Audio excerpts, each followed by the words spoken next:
जय हिंद। कैसे हैं आप सभी? आशा करता हूं कि बहुत अच्छे हैं। दोस्तों, आज हम वर्णमाला का पार्ट सेकंड पढ़ने जा रहे हैं। पहले हमने पहली क्लास के अंदर पार्ट फर्स्ट के अंदर हमने देखा कि वर्ण क्या होते हैं और वर्ण कितने प्रकार के होते हैं। और मैं आपको बता देता हूं कि ये क्लास आपको अच्छे तरीके से समझने के लिए पहला पार्ट देखना बहुत ज़रूरी है ना। तो आपको वो अच्छे से देखना है। इसके बाद में ये क्लास आपको बहुत अच्छे तरीके से समझ में आने वाली है। ध्यान देना। हम पढ़ रहे थे इसके अंदर कि वर्ण कितने प्रकार के होते हैं। दो प्रकार के होते हैं, स्वर एंड व्यंजन। और स्वर होते हैं वो भी वर्ण कहलाते हैं, व्यंजन होते हैं वो भी क्या कहलाते हैं? वर्ण कहलाते हैं। हम किसको पढ़ रहे थे? स्वरों को पढ़ रहे थे। मैंने आपसे पूछा कि स्वर कितने होते हैं, स्वरों की संख्या कितनी होती है? तो स्वरों की संख्या कितनी होती है? 11 होती है। हिंदी वर्णमाला में स्वरों की संख्या कितनी है भाई? 11 है। और शुद्ध स्वरों की संख्या कितनी होती है? 10 होती है। स्वरों को संस्कृत में आज कहा जाता है कि नहीं कहा जाता है? ये सारी बातें मैंने आपको लिखवा दी थी। हम कर रहे थे स्वरों का वर्गीकरण, है ना। वर्गीकरण कर रहे थे। और पहला वर्गीकरण हमने किया था कि ओष्ठाकृति के आधार पर स्वर कितने प्रकार के होते हैं, यानी होठों के आधार पर स्वर कितने प्रकार के होते हैं? दो प्रकार के होते हैं, वर्ताकार और अवर्ताकार। आज हम दूसरा वर्गीकरण देखेंगे। लिखिएगा। दूसरे वर्गीकरण के अंदर आपको लिखना है कालमान। कालमान जिसको अपन कह सकते हैं मात्रा काल, और मात्रा काल को ही अपन कह सकते हैं समय, है ना। यानी हमारे जो 11 स्वर हैं, पहले मैं आपके सामने 11 स्वर लिख देता हूं ताकि आपको पता तो रहे हम पढ़ क्या रहे हैं ना, क्योंकि आप भूल जाते हो, बहुत ही ज़्यादा भुलक्कड़ हैं आप। तो मैं बता देता हूं, ए, आ, ई, उ, री, ए, ऐ, ओ और औ। यानी ये 11 हमारे क्या है? स्वर है। इनका हम वर्गीकरण कर रहे थे। पहला वर्गीकरण किया होठों के आकृति के आधार पर, और आज हम दूसरा वर्गीकरण देखने वाले हैं। यहाँ पे हमने कल क्लास को छोड़ा था। कालमान, मात्रा काल और समय के आधार पर, समय के आधार पर स्वर भेद। यदि आपसे पूछा जाए हमारे जो 11 स्वर है उनको कालमान, मात्रा काल या फिर टाइमिंग के आधार पर, यानी जब उच्चारण करते हैं, स्वरों का जब उच्चारण करते हैं तो समय कितना लग रहा है, इसके आधार पर स्वरों को कितने भागों में बांटा गया है? 2 भागों में बांटा गया। आप कहेंगे सर वो 2 भाग कौन कौन से हैं? तो ध्यान देना। एक है ह्रस्व स्वर, और दूसरे कौन से होते हैं भाई? दीर्घ स्वर। यहाँ तक हमारी चर्चा हुई थी। कौन से स्वर भाई? दीर्घ स्वर। हमने ये नहीं देखा था कि ह्रस्व स्वर कौन से होते हैं और दीर्घ स्वर कौन से होते हैं, हमने नहीं देखा था। आज आपको सुनने को मिलेगा, समझने को मिलेगा कि दीर्घ स्वर कौन से हैं और ह्रस्व स्वर कौन से होते हैं। तो हेडिंग डालिएगा ह्रस्व स्वर।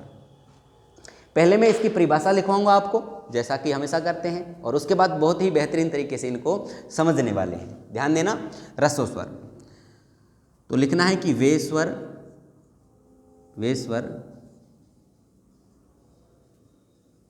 जिनके उच्चारण में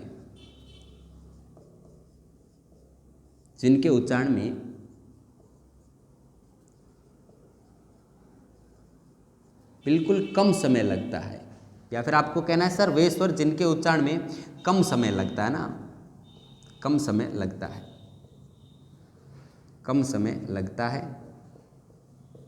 स्वर कौन से कहलाते हैं? ह्रस्व स्वर कहलाते हैं। कि वे स्वर जिनके उच्चारण में कम समय लगता है ह्रस्व स्वर कहलाते हैं। और कौन से हैं कौन से नहीं, अभी तक मैं चर्चा नहीं कर रहा। अभी सिर्फ और सिर्फ आपको लिखने का काम करना है कि वे स्वर जिनके उच्चारण में कम समय लगता है ह्रस्व स्वर कहलाते हैं। आप कह सकते हैं इनके उच्चारण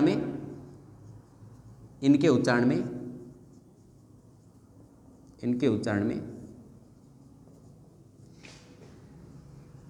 एक पलक झपकने जितना समय लगता है। कितना समय? बिल्कुल मैंने आपको ये भी क्लियर करवा दिया, एक पलक झपकने जितना समय लगता है।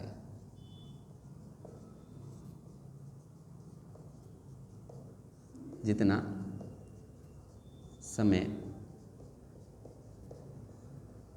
लगता है। ध्यान देना। अब कोई आपसे पूछे कि ह्रस्व स्वर कौन से होते हैं, आप कहेंगे हमें तो इतना पता है कि हमारे पास 11 स्वर है हिंदी वर्णमाला में, सर ने हमें बार बार बताया ए आ ई उ री ए ऐ ओ औ। अब 11 स्वर है, इनको समय के आधार पर यह भी बताया था कि दो भागों में बांटा गया है, ह्रस्व स्वर और दीर्घ स्वर। मैंने पूछा ह्रस्व स्वर कौन से होते हैं, कि ह्रस्व स्वर वे स्वर जिनके उच्चारण में बिल्कुल कम समय लगता है। मैंने कहा कम कितना, एक पलक झपकने जितना, एक चुटकी बजे जितना समय लगता है, वे स्वर कौन से कहलाते हैं, ह्रस्व स्वर कहलाते हैं। ध्यान देना, दीर्घ जो स्वर होते हैं उनके उच्चारण में थोड़ा ज़्यादा समय लगता है। आप कहेंगे सर ज़्यादा कितना, यानी 2 चुटकी बजे जितना समय लगता है, वो दीर्घ स्वर कहलाते हैं। अब आप कहेंगे सर हमें तो ये बताओ इनमें से ह्रस्व स्वर है कौन कौन से हैं। तो आपको रटने की आवश्यकता नहीं है, इनका उच्चारण करके देख लो, जहाँ पे कम समय लगता है, बिल्कुल थोड़ा सा समय लगता है, वो ह्रस्व स्वर हो जाएंगे। चेक करो। आप कहेंगे सर ए, बिल्कुल एक चुटकी बजी और इसका उच्चारण हो गया ए, है ना, तो ये क्या हो जाएगा, ये हमारा ह्रस्व स्वर हो जाएगा। आ के उच्चारण में थोड़ा ज्यादा समय लग रहा है, इसका मतलब ये ह्रस्व स्वर नहीं है। ई, जैसे ई का उच्चारण किया तो छोटी ई के उच्चारण बिल्कुल कम समय लगता है, बिल्कुल कम समय लगता है, ई ह्रस्व स्वर हो जाएगा। लेकिन ई के उच्चारण में यहाँ पे समय कैसा लगता है, कितना लगता है भाई, ज्यादा लगता है, तो ये ह्रस्व स्वर नहीं होगा। यहाँ पे देखो ऊ बिल्कुल ह्रस्व स्वर है, ऊ ज्यादा समय लगता है, री बिल्कुल थोड़ा सा समय। ध्यान देना, ए ऐ ओ औ यहाँ पे ज्यादा समय लगता है। आप कहेंगे सर हमें पता चल गया है ए ई ऊ और री, इनके उच्चारण में बिल्कुल कम समय लगता है, ये कौन से स्वर कहलाएंगे, ह्रस्व स्वर कहलाएंगे। मैं आपसे पूछूं कि ह्रस्व स्वरों की संख्या बताओ, तो आप कहेंगे सर हम बता देंगे आराम से। ह्रस्व स्वरों की संख्या 1 2 3 4, ह्रस्व स्वरों की संख्या कितनी है, 4 है। तो यहाँ पे लिखिएगा इनकी संख्या, है ना, ह्रस्व स्वरों की संख्या। तो आशा करता हूँ कि ये आपका क्लियर हो चुका है कि ह्रस्व स्वरों की संख्या कितनी होती है, 4। और कौन कौन से हैं यहाँ पे लिखने हैं, एक होता है ए, एक होता है ई, एक होता है ऊ, और एक कौन क्या होता है भाई, री होता है। ये 4 मैंने आपके सामने जो लिखे हैं, ये चारों क्या कहलाते हैं, ह्रस्व स्वर कहलाते हैं। निम्नलिखित में से ह्रस्व स्वर कौन सा है, तो एक आपको इनमें से कोई मिल जाएगा, आपको टिक कर देना, ये ह्रस्व स्वर हो जाएगा, है ना। वहाँ पे उच्चारण करके भी देख सकते हैं, जहाँ पे ज़्यादा समय लग रहा है वो ह्रस्व स्वर नहीं, जहाँ पे थोड़ा सा समय लग रहा है वो ह्रस्व स्वर हो जाएगा। आप कहेंगे सर अब जो हमारे ये क्वेश्चन है कभी भी गलत नहीं होने वाला है, लेकिन थोड़ा सा ध्यान देना, वो ह्रस्व स्वर न यहाँ पे नाम ये न दे करके कोई और भी नाम यहाँ पे दे सकता है, यानी इन स्वरों को ह्रस्व स्वर के अलावा और भी नामों से पुकारा जाता है। आप कहेंगे सर जल्दी से बताओ वो कौन कौन से नाम हैं, वो नाम भी तो याद करना जरूरी है ना। कहीं पे ह्रस्व स्वर न पूछ करके कोई और नाम पूछ ले, आप कहेंगे सर ने तो हमें बताया ही नहीं था, और भी इनको अलग अलग नामों से पुकारा जाता है, बिल्कुल पुकारा जाता है। लिखिएगा अन्य नाम, इनके लिखने अन्य नाम, और किन किन नामों से पुकारा जाता है, तो देखना भाई अन्य नाम। तो अन्य नाम के अंदर इनको ह्रस्व स्वर तो कहा ही जाता है, इनको कहा जाता है लघु स्वर, यानी छोटे होते हैं, लघु स्वर कहा जाता है। इनको कहा जाता है मूल स्वर। कौन से स्वर भाई, मूल स्वर। बताओ कोई दिक्कत है, आप कहेंगे सर कोई दिक्कत नहीं है ना। इनको क्या कहा जाता है, मूल स्वर कहा जाता है। ध्यान रख लेना, इनको क्या कहा जाता है, जड़ स्वर भी कहा जाता है। क्या कहा जाता है, जड़ स्वर। इनको रूढ़ स्वर भी कहा जाता है। और ध्यान रखना, इनको एक मात्रिक स्वर भी कहा जाता है, एक मात्रिक स्वर। कितने मात्रिक भाई, एक मात्रिक स्वर। और क्या कहा जाता है, इनको अखंडित स्वर कहा जाता है, अखंडित स्वर। और क्या नाम लिया जाता है, इनको संधि रहित स्वर कहा जाता है। बिल्कुल ये नाम आपको याद रखने हैं, संधि रहित स्वर, इनको संधि रहित स्वर कहा जाता है। और इनको क्या कहा जाता है, इनको शिशु स्वर कहा जाता है ना। इनको क्या कहा जाता है, शिशु स्वर कहा जाता है। ध्यान रख लेना, इनको प्राकृतिक स्वर कहा जाता है। क्या कहा जाता है, प्राकृतिक स्वर कहा जाता है। क्लियर है मेरी बात। यानी ह्रस्व स्वर के जो 4 मैंने आपके सामने स्वर लिखे हैं, ए ई ऊ और री, इनको ह्रस्व स्वर तो कहा जाता है। ध्यान रखना, मैं यहाँ पे नाम ले रहा हूँ ह्रस्व स्वर। आप कहेंगे सर ये तो ह्रस्व स्वर है, आप ह्रस्व स्वर कह रहे हो। तो यहाँ पे है आधा है और रे पूरा है। कैसे सर, है आधा और रे पूरा, आगे बात करेंगे। तो यहाँ पे इसका उच्चारण है को थोड़ा सा और रे को पूरा सा, ह्रस्व स्वर, इस प्रकार से इसका उच्चारण होना चाहिए ना। तो इनकी संख्या 4 है, ए ई ऊ और री। और इनको लघु स्वर कहा जाता है, मूल स्वर कहा जाता है, जड़ स्वर। मैं आपसे पूछूं हिंदी में मूल स्वरों की संख्या कितनी है, तो आपको आंसर कितना देना है, 4। हिंदी में मूल स्वरों की संख्या कितनी, 4 होती है। ह्रस्व स्वरों की संख्या कितनी? 4 होती है। लघु स्वरों की संख्या कितनी? 4 होती है। यानी इनमें से कोई भी नाम आ जाए और आपसे पूछा जाए संख्या कितनी होती है भाई? 4 होती है। आशा करता हूं कि आपको बहुत ही अच्छे तरीके से समझ में आ चुका है। अब आप कभी भी नहीं भूलने वाले हैं, इसका स्क्रीनशॉट लीजिएगा या साथ साथ में आप नोट डाउन भी कर सकते हैं।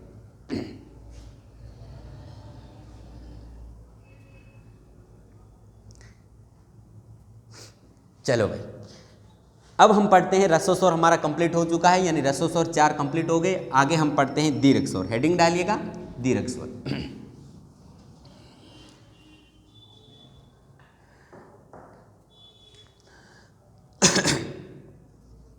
दीर्घ स्वर, तो आप पहले परिभाषा लिखेंगे कि दीर्घ स्वर किसे कहते हैं। पहले परिभाषा लिखो, फिर जानते हैं भाई दीर्घ स्वर कौन कौन से हैं। वैसे भी आपको समझ में आ ही गया होगा कि वे स्वर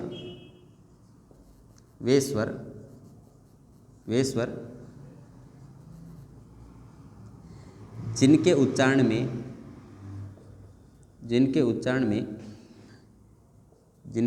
में ह्रस्व स्वर की अपेक्षा दुगुना समय लगता है। कितना समय लगता है भाई? दुगुना समय लगता है। ध्यान देना दोस्तों, पहली बात, दोगुना शब्द नहीं होता ना, शब्द क्या होता है? दुगुना। तो आपको कहना है सर वे स्वर जिनके उच्चारण में जो हमारे ह्रस्व स्वर है उनकी अपेक्षा कितना समय लगता है? दुगुना समय लगता है। वे स्वर कौन से कहलाते हैं? दीर्घ स्वर कहलाते हैं। यदि कोई आपसे पूछे कि दीर्घ स्वरों की संख्या कितनी है, आप कहेंगे सर 11 स्वर होते हैं, उनको कालमान, मात्रा काल और समय के आधार पर 2 भागों में बांटा जाता है। यदि पहला भाग हमने बांट दिया 4 प्रकार के, यानी 4 स्वरों को अलग कर दिया, बाकी कितने बचे? 7 बचे कि नहीं बचे? तो आपको कहना है सर इनकी संख्या जो है कितनी हो जाएगी? दीर्घ स्वरों की संख्या कितनी हो जाएगी? 7 हो जाएगी, है ना। आप कहेंगे सर 1 2 3 4 इनको अलग कर दो, बाकी सारे बच गए। कितने हो गए? 7 हो चुके हैं। तो सातों के सातों क्या हो जाएंगे? दीर्घ स्वर। यहाँ पे लिख लेते हैं दीर्घ स्वर कौन कौन से हैं। एक हो गया आ, एक बड़ा ई, एक बड़ा ऊ, ए, आई, ओ और औ। यानी मैंने 7 आपके सामने क्या लिख दिए हैं? दीर्घ स्वर लिख दिए हैं। आप कहेंगे कि सर जो ह्रस्व स्वर थे उनके अलग अलग नाम आपने बताए थे, क्या दीर्घ स्वरों के अलग अलग नाम नहीं होंगे? बिल्कुल होंगे, और वो आपको याद रखने पड़ेंगे, है ना। याद भी रखने पड़ेंगे। कौन कौन से हैं अलग अलग नाम? लिखिएगा अन्य नाम। और किस नाम से पुकारा जाता है? तो लिखिएगा अन्य नाम। अन्य नाम, इनको गुरु स्वर कहा जाता है। कैसे स्वर कहलाते हैं भाई? गुरु स्वर कहलाते हैं, गुरु स्वर। आपको कहना सर और क्या कहा जाता है? ध्यान रखना, वो एक मात्रिक थे, ये द्विमात्रिक स्वर कहलाते हैं। कितने मात्रिक भाई? द्विमात्रिक स्वर कहलाते हैं, द्विमात्रिक स्वर कहलाते हैं। वो अखंडित स्वर थे, ये क्या कहलाते हैं? खंडित स्वर कहलाते हैं। क्या कहलाते हैं भाई? खंडित। खंडित कैसे? आगे हम बात करते हैं। खंडित स्वर, ध्यान रख लेना, वो संधि स्वर संधि रहित थे, यानी उसमें किसी भी प्रकार की कोई संधि नहीं थी। जो भी स्वर थे हमारे ह्रस्व स्वर, उनमें किसी भी प्रकार की कोई संधि नहीं थी। और इन स्वरों के अंदर ये संधि की सहायता से बने हुए हैं ना, ये संधि से बने हुए हैं, इसलिए इनको क्या कहते हैं? संधि स्वर कहते हैं। कौन से स्वर? संधि स्वर कहलाते हैं। ध्यान देना, इनको गुरु स्वर कहते हैं, द्विमात्रिक स्वर कहते हैं, खंडित स्वर कहते हैं, इनको क्या कहते हैं? संधि स्वर कहते हैं। और एक नाम ध्यान रख लेना, इनको क्या कहा जाता है? मिश्रित स्वर कहा जाता है। यानी ये मिश्रण से बने हुए हैं, तो इनको क्या कहा जाता है? मिश्रित स्वर कहा जाता है। क्लियर है मेरी बात? यानी इन सातों को गुरु, द्विमात्रिक स्वर, खंडित स्वर, संधि स्वर और मिश्रित स्वर। आपसे क्वेश्चन इस प्रकार से पूछा जाएगा, निम्नलिखित में से मिश्रित स्वर कौन सा है, खंडित स्वर कौन सा है, या फिर संधि रहित या फिर संधि स्वर कौन सा है? तो ध्यान देना है आपको, ये क्या हो जाएंगे? संधि स्वर हो जाएंगे। और जो ह्रस्व स्वर है वो क्या थे? संधि रहित स्वर थे। आशा करता हूं कि आपको बहुत ही अच्छे तरीके से समझ में आ चुका है। एक बार यहां तक आप नोट डाउन कीजिएगा, आगे की बातें अपन फिर से करते हैं। चलिए, स्क्रीनशॉट आप ले सकते हैं ना। चलो, अब ध्यान देना, ध्यान देने योग्य बात यह है कि ये जो तीन हैं आ, ई और उ, इन तीनों को अलग अलग नाम से पुकारा जाता है, अलग नाम से पुकारा जाता है। हालांकि इन तीनों को दीर्घ स्वर कहा जाता है, कोई दिक्कत नहीं है, गुरु स्वर, द्विमात्रिक स्वर ऐसे नाम लिए जाते हैं, लेकिन बनावट के आधार पर इन तीनों के अलग नाम है, बनावट के आधार पर इन चारों के अलग नाम है। आप कहेंगे सर बनावट कैसी, पहले बनावट तो बताइए। ध्यान देना, यदि आपसे कोई पूछे कि आ का निर्माण कैसे हुआ है, तो आपको कहना है सर आ का निर्माण कैसे हुआ है, ए प्लस ए मिल करके किसका निर्माण हो चुका है, आ का निर्माण हो चुका है। बताओ इनका जब निर्माण हुआ तो बताओ संधि हुई कि नहीं हुई? आप कहेंगे सर बिल्कुल संधि हुई, इसलिए तो इनको क्या कहा जाता है, संधि स्वर कहा जाता है। यदि कोई आपसे पूछे इस बड़ी ई का निर्माण कैसे हुआ है, आपको कहना है सर इस ई का निर्माण जो है छोटी ई और छोटी ई मिल करके बड़ी ई का निर्माण हो गया। कोई दिक्कत है? कोई दिक्कत नहीं है। आप कहेंगे सर इस बड़े ऊ का निर्माण कैसे हुआ है, छोटा ऊ और छोटा ऊ मिल करके किसका निर्माण हो चुका है, बड़े ऊ का निर्माण हो चुका है। इस बनावट के आधार पर इन तीनों के अलग अलग नाम रखे गए। आप कहेंगे सर कैसे नाम रखे गए, वो नाम भी तो बता दो हमें। ध्यान देना, इनको कहा जाता है, इन तीनों को इनको कहा जाता है सहजातीय। क्या कहा जाता है, सहजातीय, सहजातीय स्वर। आप कहेंगे सर सहजातीय स्वर क्यों कहा जाता है? सहजातीय स्वर इसलिए कहा जाता है क्योंकि जैसे आ का निर्माण है ए प्लस ए से हुआ है, तो बताइए इनकी जात समान है या फिर अलग अलग है? आप कहेंगे सर समान जात दिखाई दे रही, ए और ए एक जैसे हैं, एक जैसे हैं, वो क्या कहलाते हैं, सहजातीय। जो अलग अलग होते हैं वो क्या कहलाते हैं, विजातीय कहलाते हैं। तो ये तीनों के तीनों क्या कहलाएंगे, सहजातीय। जैसे ई का निर्माण बताओ समान जात से हुआ है कि नहीं हुआ है, बिल्कुल समान जात से हुआ है, इसलिए सहजातीय हो जाएंगे। आप कहेंगे सर और क्या नाम लिया जा सकता है? ध्यान देना, इनको कहा जाता है सममिश्रित। क्या कहा जाता है भाई, सममिश्रित स्वर।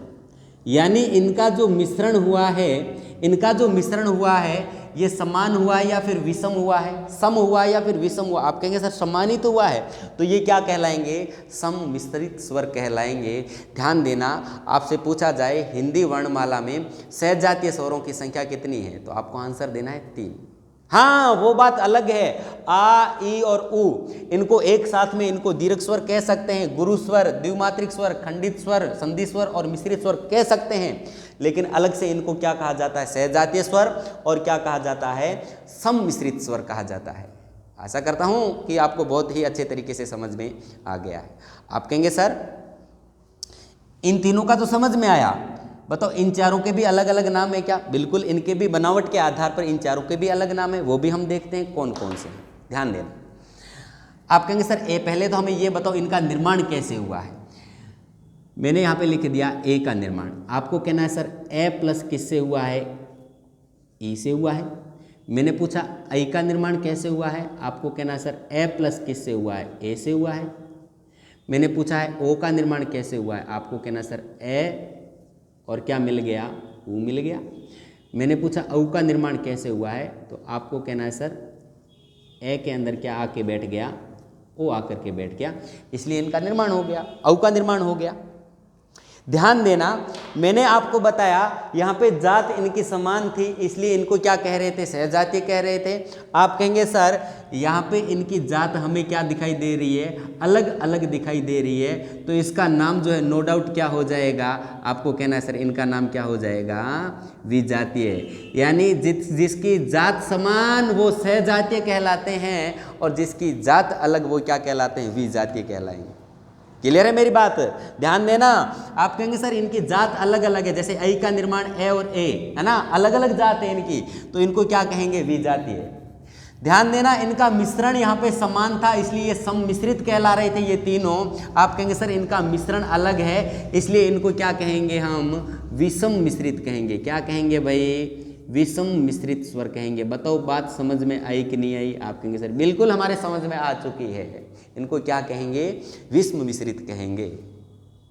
और भी एक नाम और लिखिएगा, जब दो अलग अलग स्वर मिल जाते हैं तो वो संयुक्त भी कहलाते हैं, तो इनको क्या कहा जाता है, संयुक्त स्वर कहा जाता है। क्या कहा जाता है भाई, संयुक्त स्वर कहा जाता है।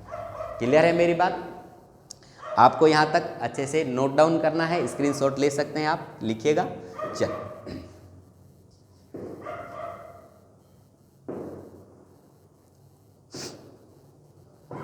चलो भाई, आगे हमारा ये जो वर्गीकरण है ये कंप्लीट हो जाता है। आपको कहना सर कालमान मात्रा काल के आधार पर जो हमारे स्वर होते हैं दो प्रकार के होते हैं, ह्रस्व स्वर और दीर्घ स्वर, जो हमने दोनों के दोनों क्या कर लिए हैं, पढ़ लिए। ध्यान देना, संस्कृत के अंदर एक तीसरा भेद और होता है, उसकी भी हम चर्चा कर लेते हैं, और कभी कभार जो क्वेश्चन पूछ भी लिया जाता है, कौन सा होता है भाई, देखते हैं। आप नोट लिख सकते हैं, नोट के आधार पर ये बात लिख सकते हैं। क्या नोट लिखना है?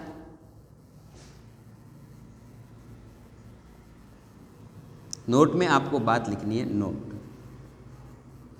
वे स्वर जिनके उच्चारण में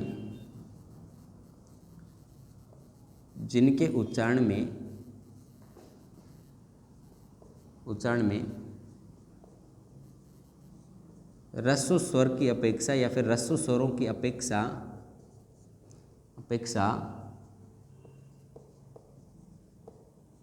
तिगुना समय लगता है। कितना समय लगता है भाई? तिगुना समय लगता है, तिगुना समय लगता है। उन्हें प्लुत स्वर कहा जाता है। क्या, कौन से स्वर कहलाते हैं भाई? प्लुत स्वर कहलाते हैं। उन्हें प्लुत स्वर कहा जाता है।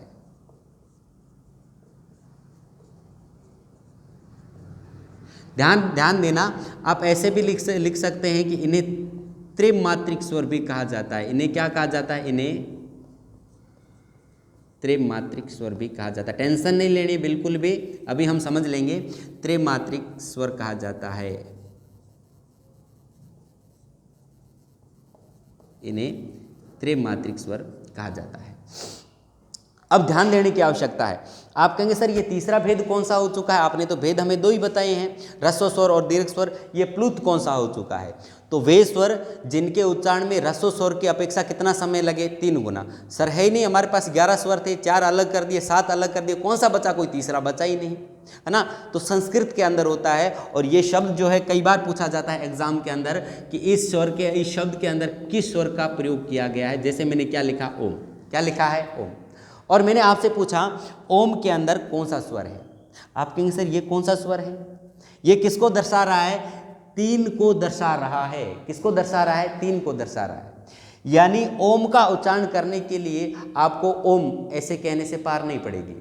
ओम का उच्चारण करने के लिए आपको 3 गुना समय देना पड़ेगा। यानी ये कौन सा स्वर है? प्लुत स्वर है। इसका उच्चारण करने के लिए कितना समय देना पड़ेगा? 3 गुना। तो आपको कहना सर इसका उच्चारण कैसे करें? तो आपको उच्चारण करना पड़ेगा ओम, ऐसे। यानी समय कितना जा रहा है? 3 गुना।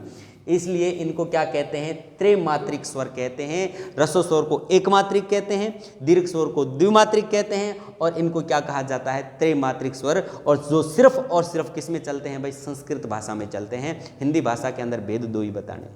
क्लियर है? हाँ, ऐसा ध्यान रख लेना कि प्लुत स्वरों का निर्माण, एक नोट आप लिख सकते हैं,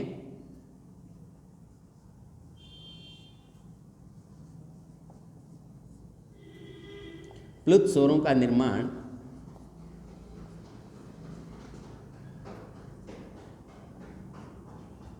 चिल्लाने या आवाज़ लगाने पर भी होता है। कैसे होता है भाई? चिल्लाने या आवाज़ लगाने पर भी होता है। मैंने पूछा प्लुत स्वरों का निर्माण कैसे होता है? आपको कहना है सर प्लुत स्वरों का निर्माण अपन चिल्लाते हैं तो भी प्लुत स्वर का निर्माण हो जाएगा, और जब हम किसी को आवाज़ लगाते हैं तो भी किसका निर्माण हो जाएगा? प्लुत स्वर का निर्माण हो जाएगा। मैंने कहा कैसे? आप कहेंगे सर कैसे चिल्लाने पर कैसे इसका निर्माण हो जाता है? ध्यान देना, मैंने यहाँ पे लिखा मोहन। क्या लिखा? मोहन। मोहन। या फिर मैंने यहाँ पे नाम लिख दिया, यहाँ पर मैंने नाम लिख दिया रेखा। क्या लिख दिया? रेखा। या फिर मैंने यहाँ पे नाम लिख दिया राधा। क्या लिख दिया? राधा। ये 3-4 लोग हैं। मैंने कहा इसका उच्चारण करो, आप कहेंगे सर मोहन। मैंने कहा इसका उच्चारण करो, आप कहेंगे सर रेखा। मैंने कहा इसका उच्चारण करो, आप कहेंगे सर राधा। क्या दिक्कत है इसके अंदर? लेकिन सर राधा अगर दूर खड़ी है, उसे बुलाना है, चिल्ला करके बुलाना है, तो आपको कहना पड़ेगा सर हमें प्लुत स्वर का निर्माण करना पड़ेगा। आप कहेंगे सर राधा, यानी आप कितना समय लेकर के जा रहे हैं, 3 गुना समय लेकर के जा रहे हैं। इसलिए आपने ये निशान देखा होगा, ये निशान भी किसको दर्शाता है, त्रैमात्रिक यानी प्लुत स्वर को दर्शाता है। ऐसा भी निशान आ जाए वो भी कौन सा स्वर हो जाता है, प्लुत स्वर हो जाता है। यानी राधा लिख करके ऐसे 3 निशान आ गए, इसका मतलब आपको टाइमिंग कितना देना है, 3 गुना देना है। यानी जैसे मैंने लिखा रेखा और मैंने ऐसा लिख दिया 3 बार ये मात्रा लगा दी, तो आपको कहना सर ये निशान भी क्या हो जाएगा, त्रिमात्रिक यानी 3 गुना समय देना है। रेखा अब दूर खड़ी है, रेखा को आवाज़ लगानी पड़ेगी, आपको कहना पड़ेगा रेखा, यानी 3 गुना समय लेकर के आपको चलना है, इसलिए क्या हो जाएगा, प्लुत स्वर हो जाएगा। आई बात समझ में? आशा करता हूं कि आपको बहुत ही अच्छे तरीके से जो है समझ में आ चुका है। टेंशन नहीं लेनी, आपको इतना ही ध्यान रखना है, प्लुत स्वरों का निर्माण चिल्लाने पर भी होता है, किसी को आवाज़ लगाते हैं तो भी होता है। आपको कहना है सर इनको क्या कहा जाता है, त्रैमात्रिक स्वर कहा जाता है। क्या कहा जाता है, त्रैमात्रिक, यानी समय कितना लग रहा है, 3 गुना। हाँ, अब ध्यान देना, मैं फिर से आपके लिए दोहरान कर रहा हूँ। हिंदी वर्णमाला में हमारे पास 11 स्वर हैं, ऐसे लेकर औ तक। उनको ओष्ठाकृति के आधार पर 2 भागों में बांटा जाता है, वर्ताकार और अवर्ताकार। और समय के आधार पर कितने भागों में बांटा जाता है, 2 भागों में बांटा जाता है। कौन कौन से भाग हो गए, आपको कहना है सर एक तो हो गया दीर्घ और एक कौन सा हो गया, ह्रस्व स्वर। और तीसरा किसके अंदर, प्लुत किसके अंदर चलता है, संस्कृत के अंदर चलता है। कभी कभार पूछ लिया जाता है कि प्लुत स्वरों का निर्माण कैसे होता है, तो कैसे होता है, चिल्लाने पर भी होता है, आवाज़ लगाने पर भी होता है। आशा करता हूं कि आपको ये जो मैंने आपको बताया अच्छे से समझ में आ गया है। इसका आप स्क्रीनशॉट ले सकते हैं।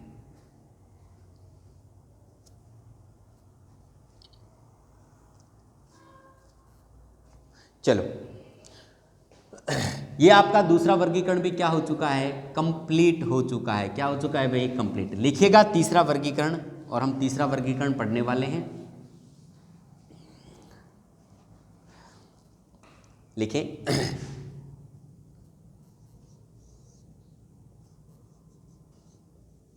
जिह्वा की क्रियाशीलता। ध्यान देना, जिह्वा कहते हैं जीभ को ना, जिह्वा की क्रियाशीलता, या फिर अपन कह सकते हैं जीभ के उठने के आधार पर, जीभ के उठने के आधार पर स्वर। यानी हम क्या कर रहे हैं, तीसरा वर्गीकरण कर रहे हैं। दूसरा वर्गीकरण हमारा कंप्लीट हो चुका है। जिह्वा की क्रियाशीलता या जीभ के उठने के आधार पर स्वर भेद। आपसे पूछा जाए कितने प्रकार के स्वर होते हैं, तो आपको कहना है सर जीभ के हिलने के आधार पर या जीभ के हलचल मचाने के आधार पर स्वर हमारे कितने होते हैं भाई, 3 होते हैं। कितने प्रकार के होते हैं, 3 होते हैं। ध्यान देना, जिह्वा की क्रियाशीलता, जिह्वा किसको कहते हैं, हमारी जीभ को कहते हैं। जीभ के उठने या फिर जीभ के हलचल मचाने के आधार पर स्वर कितने प्रकार के होते हैं। यानी हमारे पास जो 11 स्वर है ना, इनको हमारी जो जीभ है उसके हलचल मचाने के आधार पर, इसके हिलने के आधार पर इनको कितने भागों में बांटा गया, आपको कहना सर 3 भागों में बांटा गया। कौन कौन से भाग हैं, लिखिएगा कौन कौन से वो भेद हैं, इनकी हम चर्चा करते हैं। आपको कहना है सर एक कहलाता है अग्रस्वर। ध्यान देना, जिह्वा की क्रियाशीलता के आधार पर स्वर कितने प्रकार के, 3 प्रकार के होते हैं, अग्रस्वर। और आपको कहना सर दूसरे होते हैं मध्य स्वर, मध्य स्वर और पश्च स्वर। कौन से स्वर भाई, पश्च स्वर। तो जिह्वा की क्रियाशीलता के आधार पर स्वर कितने प्रकार के, 3 प्रकार के। आपको कहना है सर, आपको कहना है सर हमारी जो जीभ होती है, ध्यान देना भाई, हमारी जो जीभ होती है वो आपसे पूछा जाए कि जीभ कितनी जगह से उठती है, तो ध्यान देना हमारी जो जीभ होती है, जब हम स्वरों का उच्चारण करते हैं तो हमारी जीभ 3 जगह से जो उठती है। आगे से उठती है जिसको अपन क्या कहते हैं, अग्रस्वर कहते हैं। आपको कहना सर मध्य से उठती है, वो हमारे स्वर कौन से कहलाएंगे, मध्य स्वर कहलाएंगे। जिन स्वरों के उच्चारण में जीभ पीछे से उठती है वो क्या कहलाएंगे, पश्च स्वर कहलाएंगे। यानी हमारी ये जो जीभ है, इनका जब उच्चारण करते हैं स्वरों का, जब जिन स्वरों के उच्चारण में आगे से हिल रही है ना जीभ, तो वो अग्रस्वर कहलाएंगे। जिन स्वरों के उच्चारण में जीभ मध्य से उठ रही है ना, वो मध्य स्वर कहलाएंगे। और जिन स्वरों के उच्चारण में जीभ पीछे से उठती है वो क्या कहलाएंगे, पश्च स्वर कहलाएंगे। आपको 3 नाम याद रखने हैं, अग्र, मध्य और पश्च। क्लियर है मेरी बात? क्वेश्चन ऐसे पूछा जाता है कि निम्नलिखित में से अग्रस्वर कौन सा है, निम्नलिखित में से मध्य स्वर कौन सा है और निम्नलिखित में से पश्च स्वर कौन सा है। आपको जीभ हिला करके बिल्कुल भी नहीं देखना है, ध्यान देना कौन कौन से स्वर अग्र में रखे जाते हैं, कौन कौन से स्वर मध्य में रखे जाते हैं, ध्यान देना। आप कहेंगे सर अग्र स्वर कौन से होते हैं, तो अग्र स्वर होते हैं ई, ए और आई। आपको कहना है सर री को भी ब्रैकेट में इधर ही रख लेते हैं, यदि ऑप्शन के आधार पर हमें करना पड़ जाए तो री आप किस में करेंगे, अग्र में करेंगे ना। मध्य स्वर में कौन सा आ जाएगा, ए आ जाएगा। आपको कहना सर पश्च में क्या आ जाएगा, पश्च के अंदर आ जाएगा आ, उ, ओ और अ। ये मैंने आपके सामने लिख दिए। देखिए ई का उच्चारण कीजिए, ई ए आई। हमारी जो जीभ है वो कहाँ से हिल रही है, आगे से हिल रही है। आगे वाला भाग, नुकीला जो भाग है, यहाँ से जीभ क्या कर रही है, हलचल मचा रही है, और यहाँ से जीभ क्या हो रही है, क्रियाशील हो रही है। ये अग्र स्वर कहलाएंगे। क्वेश्चन पूछा जाता है निम्नलिखित में से अग्र स्वर बताओ, तो यहाँ से एक आधा कोई आपको मिल जाएगा, आपको उसको टिक कर देना है। क्लियर है मेरी बात। आपसे पूछा जाए मध्य स्वर, देखिए ए का उच्चारण कीजिए। ए, हमारी जीभ बीच में से उठ रही है ना, बीच से हिल रही है, मध्य से हिल रही है, ये क्या कहलाएगा, मध्य स्वर। अब पश्च स्वर का आप उच्चारण कीजिए, जैसे आ, उ, ओ, औ। जीभ कहाँ से क्रियाशील हो रही है, पीछे वाले भाग यानी पश्च वाले भाग से क्रियाशील हो रही है, इसलिए ये स्वर क्या कहलाएंगे, पश्च स्वर कहलाएंगे। ध्यान देना, अपन को किस तरीके से याद रखना है इनको। अपन एक क्या करते हैं, इनको याद करने का तरीका अपनाते हैं। देखिए एक बार भूल जाओ, लिखना मिखना छोड़ो, इधर बोर्ड पे आ जाओ, समझो इस बात को। आपसे कोई पूछे कि जीवा की क्रियाशीलता या जीभ के उठने के आधार पर स्वर कितने प्रकार के होते हैं, आपको कहना सर 3। बस थोड़ी सी बात इतनी ध्यान रखनी है कि जीभ बहुत लंबी होती है भाई, 3 जगह से उठती है, आगे से, मध्य से और पश्च से। कितनी जगह से, 3 जगह से। और आपको 3 ही याद रखना है। क्या याद रखना है, 3। यदि आपको ये 3 बनाना आता है तो आपको ये सारे के सारे स्वर क्या हो जाते हैं, क्लियर हो जाते हैं। आप कहेंगे सर कैसे, ध्यान देना। आप कहेंगे सर हमें 3 बहुत अच्छे तरीके से बनाना आता है, ये लो 3 हमने बना दिया। तो ध्यान देना दोस्तों, 3 से बनने वाले सारे के सारे स्वर एक बार आपको यहाँ पे रखने हैं। 3 से बनने वाले, आप कहेंगे सर कैसे, 3 से कैसे बनते हैं। ध्यान देना, जैसे मैंने बनाया यहाँ पे 3, और मैंने कहा 3 से तो क्या बना दिया, ए बना दिया, है ना। मैंने कहा मैंने बनाया 3, और 3 से क्या बना दिया, आ बना दिया। आपको कहना सर 3 से तो ऊ भी बन जाएगा, बिल्कुल। आप इस प्रकार से ऊ भी बन जाएगा, बिल्कुल बन जाएगा। ओ भी बन जाएगा सर, कोई दिक्कत नहीं है। औ भी बन जाएगा, कोई दिक्कत नहीं है। यानी 3 से बनने वाले सारे स्वर किसके सामने, आपको पश्च के सामने रखने हैं। मेरे कहने से आपको एक छोटा सा काम करना है। आप कहेंगे सर कैसा छोटा सा काम, है ना। हम छोटा सा काम क्या, बहुत बड़े बड़े बड़े काम कर सकते हैं आपके कहने पे, है ना। बिल्कुल मुझे आशा है आप कर सकते हैं ना। आपको क्या करना है, ए को उठा करके, आपको ए को उठा करके यहाँ से कहाँ पे रखना है, मध्य के अंदर रखना है। रख दिया कि नहीं रख दिया, बिल्कुल रख दिया। आप कहेंगे सर हम छोटा सा काम कर लिया आपके कहने पर, ए को उठा करके मध्य में रख दिया। अगर मेरे कहने पे यदि आपने छोटा सा काम कर लिया तो मुबारक हो, आपको सारे के सारे स्वर क्या हो चुके हैं, याद हो चुके हैं। आपको कहना सर अग्र वाले याद नहीं हुए, अग्र वाले कौन से, अरे जो बच गए 11 स्वर में कौन कौन से बच गए। आपको कहना सर देखो देखो कौन सा नहीं आया है, यहाँ पे ई हमें दिखाई नहीं दे रहा, अरे ई भी नहीं आया है, अरे ऊ भी नहीं, सॉरी ए भी नहीं आया है, और क्या नहीं आया है, आई भी नहीं आया है, और री को कहाँ पे रखना है, ब्रैकेट में यहाँ पे रखना है। संख्या 4 ही बतानी है अग्र स्वरों की। क्लियर है मेरी बात, बताओ याद हुआ कि नहीं हुआ। आप कहेंगे सर बिल्कुल हमें तो बहुत अच्छे तरीके से याद हो चुका है। ये अग्र स्वर कहलाएंगे, ये मध्य स्वर कहलाएंगे, ये क्या कहलाएंगे, पश्च स्वर। देखिए फिर से याद करने का तरीका मैं बता रहा हूँ। 3 से बनने वाले सारे के सारे स्वर किसके सामने, पश्च के सामने। सिर्फ ए को उठा करके मध्य में, और बाकी जो बच गए कहाँ पे रख देंगे, अग्र में। कैसे, आप कहेंगे सर 3 से हमने पहले ही रख दो, इसको ए को उठा करके पहले ही रख दो ना, बाद में रखेंगे तो ना, इससे अच्छा पहले ही रख दो। ठीक है, काम खत्म। अब हमारा काम करते हैं। आपको कहना सर आ गया, एक ऊ आ गया, बड़ा ऊ आ गया, ओ आ गया, और क्या आ चुका है, औ आ चुका है। आप कहेंगे सर अब कौन कौन से बच गए, ई, ए, आई, और कौन सा बच गया भाई, इर्री। ये लो, यहाँ तक आपको स्क्रीनशॉट लेना है, यहाँ तक आपको लिखना है, फिर आगे की चर्चा हम कर रहे हैं। चलो भाई,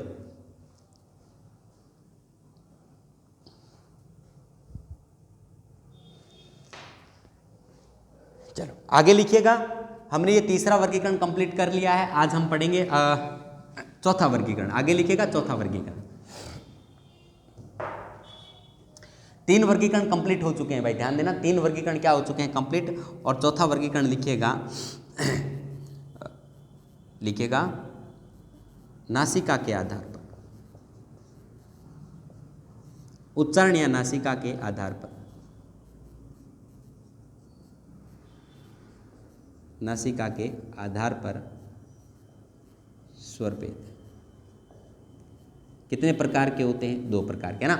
यदि आपसे पूछा जाए कि हमारे जो 11 स्वर हैं इनको नासिका के आधार पर यानी नाक के आधार पर या फिर उच्चारण के आधार पर कितने भागों में बांटा गया है? 2 भागों में बांटा गया। आप कहेंगे सर 2 भाग कौन कौन से होते हैं? ध्यान देना, एक भाग होता है अनुनासिक, अनुनासिक एक भेद होता है अनुनासिक, और दूसरा भेद कौन सा होता है? निर्नुनासिक। कौन सा भेद होता है भाई? निर्नुनासिक। यानी चौथा वर्गीकरण हम स्वरों का कर रहे हैं। 11 स्वर हैं, उनको हमने पहले देखा कि मात्रा काल के आधार पर 2 भागों में बांटा जाते हैं स्वर हमारे, और हमने देखा ओष्ठाकृति के आधार पर स्वर 2 प्रकार से होते हैं, वर्ताकार और अवर्ताकार। और हमने देखा कि जीवा की क्रियाशीलता के आधार पर स्वर कितने प्रकार के होते हैं भाई? 3 प्रकार के होते हैं। हम चौथा वर्गीकरण देख रहे हैं कि नासिका के आधार पर स्वर भेद कितने होते हैं? 2 होते हैं, अनुनासिक और निर्नुनासिक। आप कहेंगे सर कौन से होते हैं अनुनासिक और कौन से होते हैं निर्नुनासिक? ये जानने के लिए आपको करना पड़ेगा 1 दिन का वेट, नेक्स्ट एपिसोड कल। आज के लिए इतना ही। जय हिंद, जय भारत।